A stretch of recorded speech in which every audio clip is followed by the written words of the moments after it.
Hello YouTube, welcome to another video. This one's going to focus on the BMW 2 Series. It's not really a structured review or a critique, it's more just me getting some thoughts out on what it's like to own one of these long term, what things you should look out for, and is it the right car for you?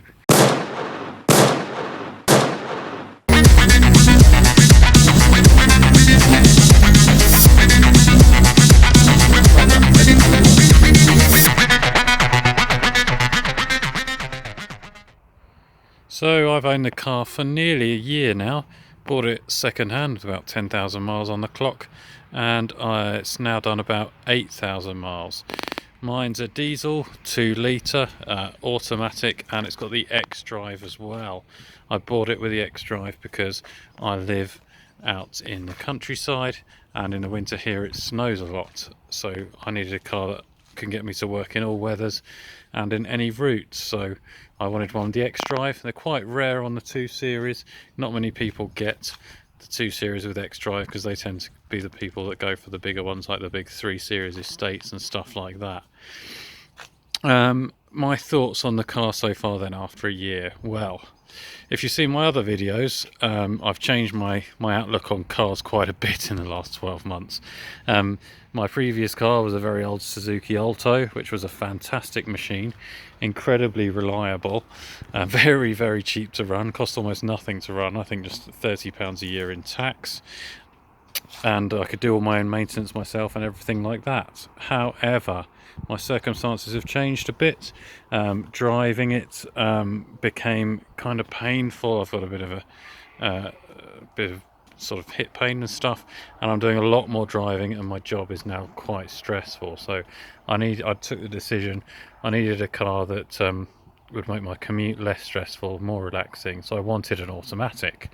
I did a lot of research because I've driven a lot of bad automatics before. I hate how hesitant they are and how slow a lot of automatics are.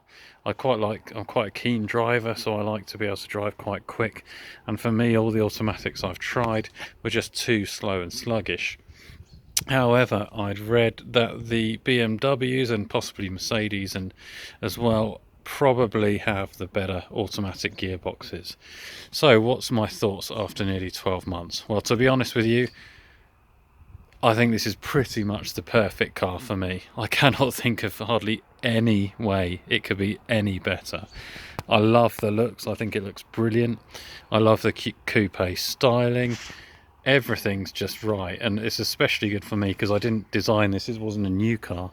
It was obviously someone else's design, and I bought it second hand through the BMW approved used scheme. But I can't think of really anything I'd change. I love the wheels. I've also got winter wheels and tyres in black, which I think look really good in it. I love the styling.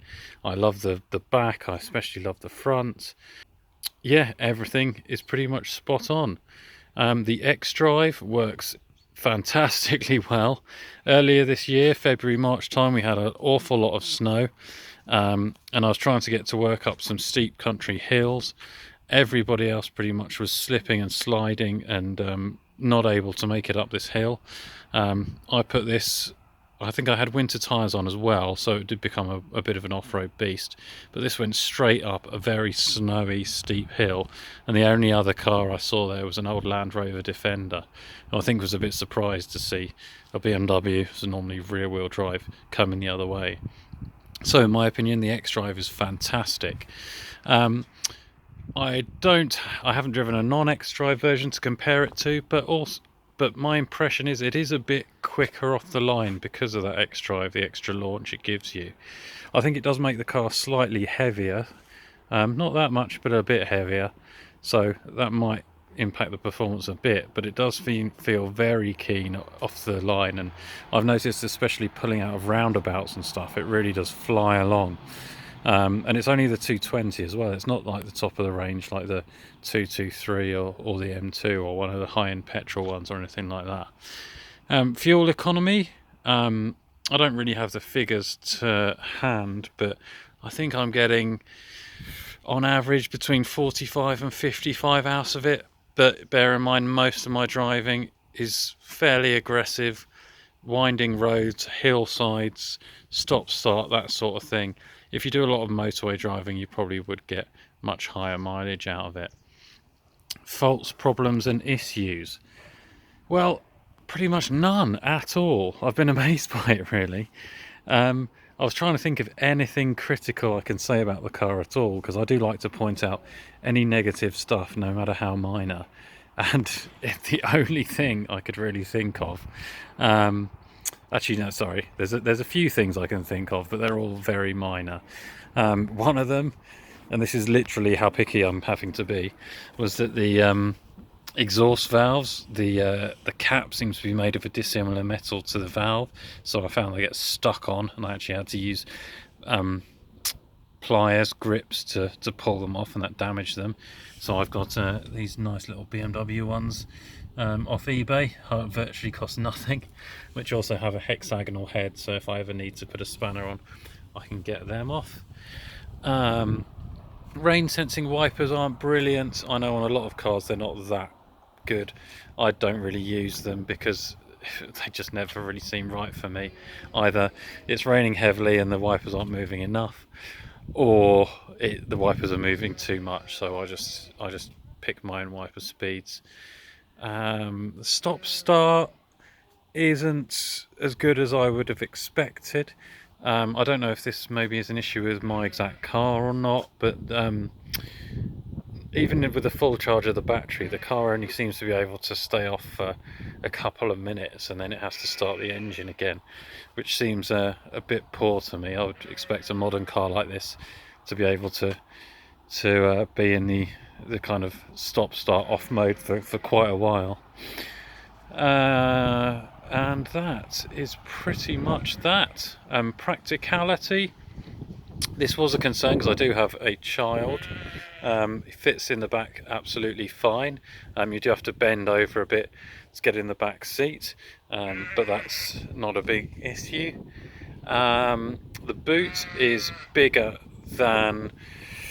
the boot is plenty big enough. I won't open it now, but there's plenty of space in there. I've even done runs to the tip with putting the back seat down and stuff. I've not really had major issues with that so far. I was a bit disappointed by the integration. Like, even very cheap cars you buy nowadays usually have smartphone integration, half decent sat nav and stuff like this. This one's got the upgraded stereo, so the stereo's good, but the sat nav itself, unless you want to pay BMW, I think it's about £80 a year, it doesn't get updated, it doesn't get speed cameras and all of that, so it's not really worth using. So I just use my smartphone in a kind of a magnetic bracket, and I just use Google Maps, to be honest. You can mod smartphone compatibility in, I think, but that's about sort of £500 or £600. So they're just a few quick thoughts. Overall, I think this is an absolutely fantastic car, perfect really. If you've got any questions or comments, put them down in the section below. Apart from that, thanks for watching, see you next time.